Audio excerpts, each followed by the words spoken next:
उच्च विद्यालय को लेकर के जो आपके कुछ टीचर्स बैठे हैं धरने पर, क्या पूरा मामला है? आरोप लगा रहे हैं कि आपके द्वारा पहले उसको शासकीय करने के लिए, शासन को देने के लिए घोषणा की गई, उसके बाद तुरंत यू टर्न लिया गया। युवराज पर बड़े आरोप लग रहे हैं, कारण क्या है? देखिए, ये तो केवल इनकी मूर्खता है। सरकार, मध्य प्रदेश शासन में न्यायतः संविधान नहीं है कि प्राइवेट संस्था सरकार को दी जाए।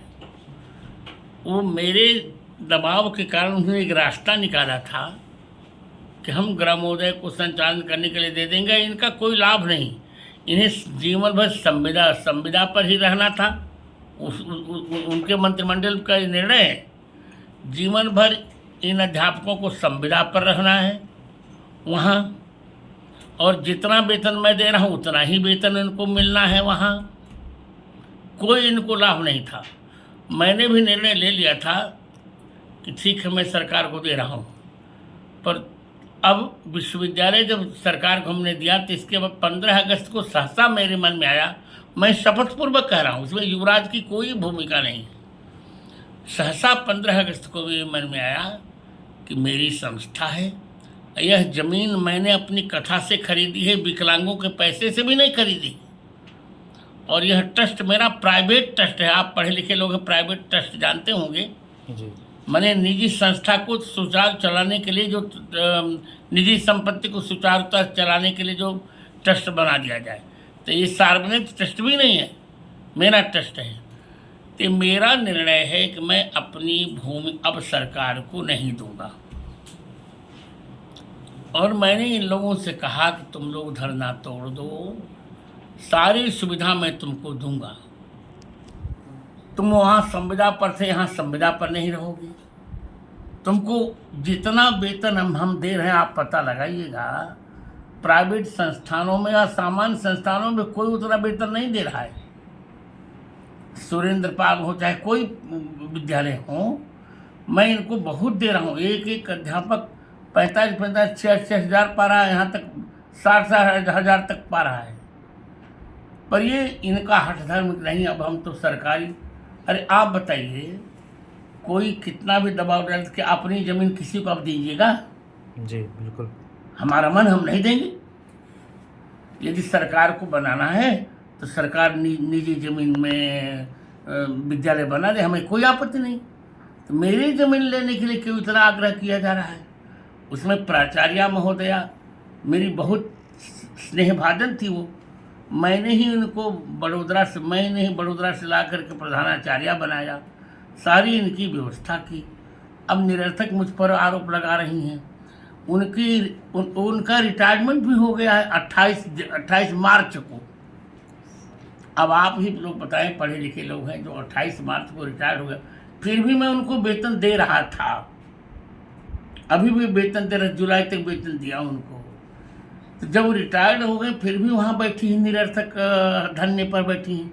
लड़कों का पठन पाठन बाधित हो रहा है, और मुझको और युवराज को जो चाह रही वो कह रही हैं।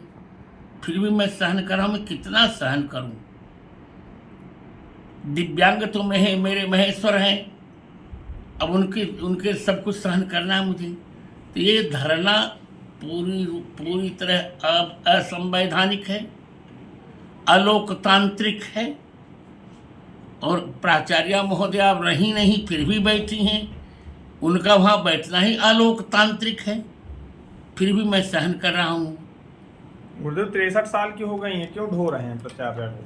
अब मैं ढो ही नहीं रहा हूँ, मैंने तो लिखित दे दिया कि आप पधारिए। तो कह रहे मैं मर जाऊँगी, नहीं जाऊँगी। हम जैसे ग्रामीण महिला नंगाई करती है, अब क्या बताऊँ आपको उनके लिए।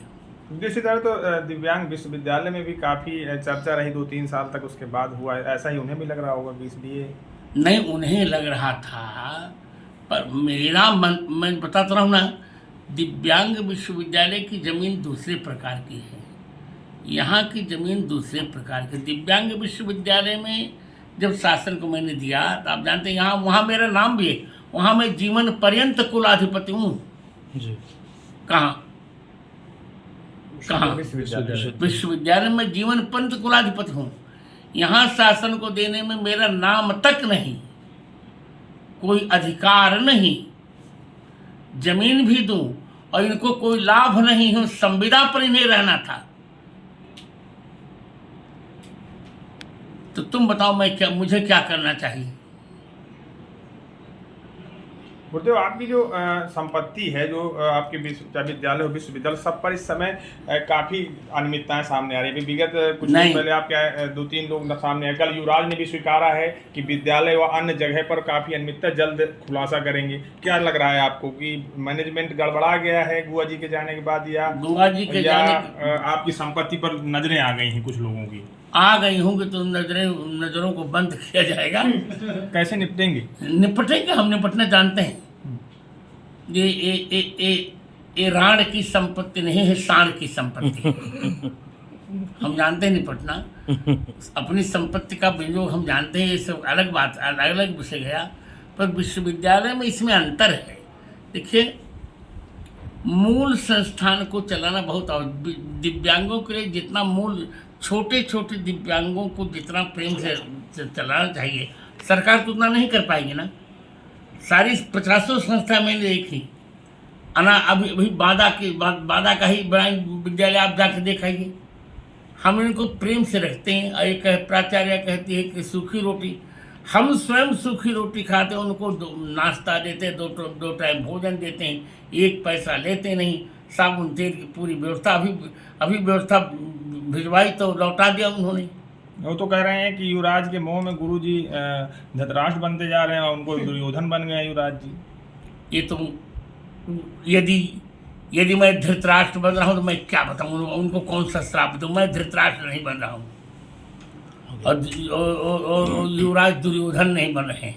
अगर ये मांगे नहीं मानी जाती, 10 दिन से ज़्यादा हो गया, क्या करेंगे? आगे की क्या रणनीति होगी? और विद्यालय में छात्रों का जो अध्यापन कार्य, तो देखिए, मैं प्रतीक्षा कर रहा हूँ, मैं चलाऊंगा, क्योंकि धरना पूर्णतः अवैधानिक है, मेरी संपत्ति है, दुर्योधन की संपत्ति नहीं। दुर्योधन धृतराष्ट्र में अंतर, ये तो मेरी संपत्ति नहीं। अपनी संपत्ति में चाहूँ दूँ, न चाहूँ न दूँ। आप बताओ जी। गुरुदेव, L1 जो